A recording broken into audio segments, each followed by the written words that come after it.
Good evening, Dan Halligan here with another short K into Games video, this time taking a look at courtship. Courtship is really critical in the game of obsession, and to become familiar with it, we need to understand the turn track. This is a two-sided turn track. I have standard play showing. Standard play is 16 turns. And you'll see that the 16 turns are subdivided into groups of 4. 3 regular turns in a courtship event.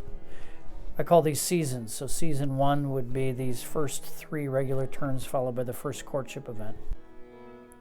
So what is a courtship and how does it work? The courtship is essentially a competition between the players. In each and every player's gentry deck, there's a young man, the heir, and a young lady who are eligible and they're looking to make an advantageous connection. And there's simply not a more advantageous connection to be had in the county of Cambridgeshire than the good-looking, refined, and enormously wealthy Charles and Elizabeth Fairchild. So what's going to happen is players over the course of one of these seasons are going to be trying to discover the passions, the interests of Charles and Elizabeth Fairchild, a little bit like a natural courtship in everyday life. Try to make a connection, find out what they like, and go there. And these theme cards are the key. For each and every one of these seasons, there is a theme card that's associated with that season that gives some insight into the passions of Charles and Elizabeth. So for that first season, we have a theme card which tells us servants were talking to servants, dowagers were gossiping. The Charles and Elizabeth are in love with the proper service, a big service staff, under butlers, scullery maids, hall boys, pages, the whole 9 yards. You know, there was a trend late 19th, early 20th century to downsize service staff, not for the Fairchilds. So this theme card is color coordinated with the different categories in the improvement organizer, and not by accident. All 5 categories are represented, 2 of each in this stack of 10 theme cards. What's going to happen over the course of that season is whoever develops that particular category of improvement, those renovations, are going to connect with the love interests, and that player is going to win the courtship. 2 benefits follow. First, the love interest. Let's say we were, as a player, focusing on Charles here, and he was interested in Elizabeth. The love interest then for the next season goes into the gentry deck of the winning player. This is a great card to have in the gentry deck. She carries a lot of reputation for obvious reasons and doesn't have a prestige rating limitation, which makes her very flexible.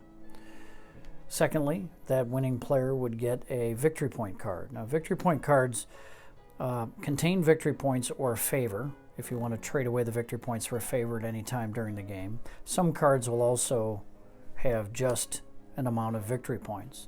These will add up. If you win a couple courtships, you obviously can win as many as 10, 11, 12 victory points, or perhaps a couple critical favors to achieve an objective that you're trying to finish toward the end of a game. Final courtship at the end of the game works a little bit differently.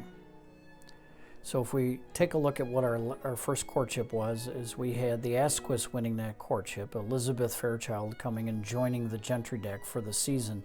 At the end of that second season, where she was visiting with the family and attending their activities, she would return back to the turn track, and then we would see who wins the courtship for the second season. And it may be Elizabeth, it may be Charles for that other player, would then have a visit for a season.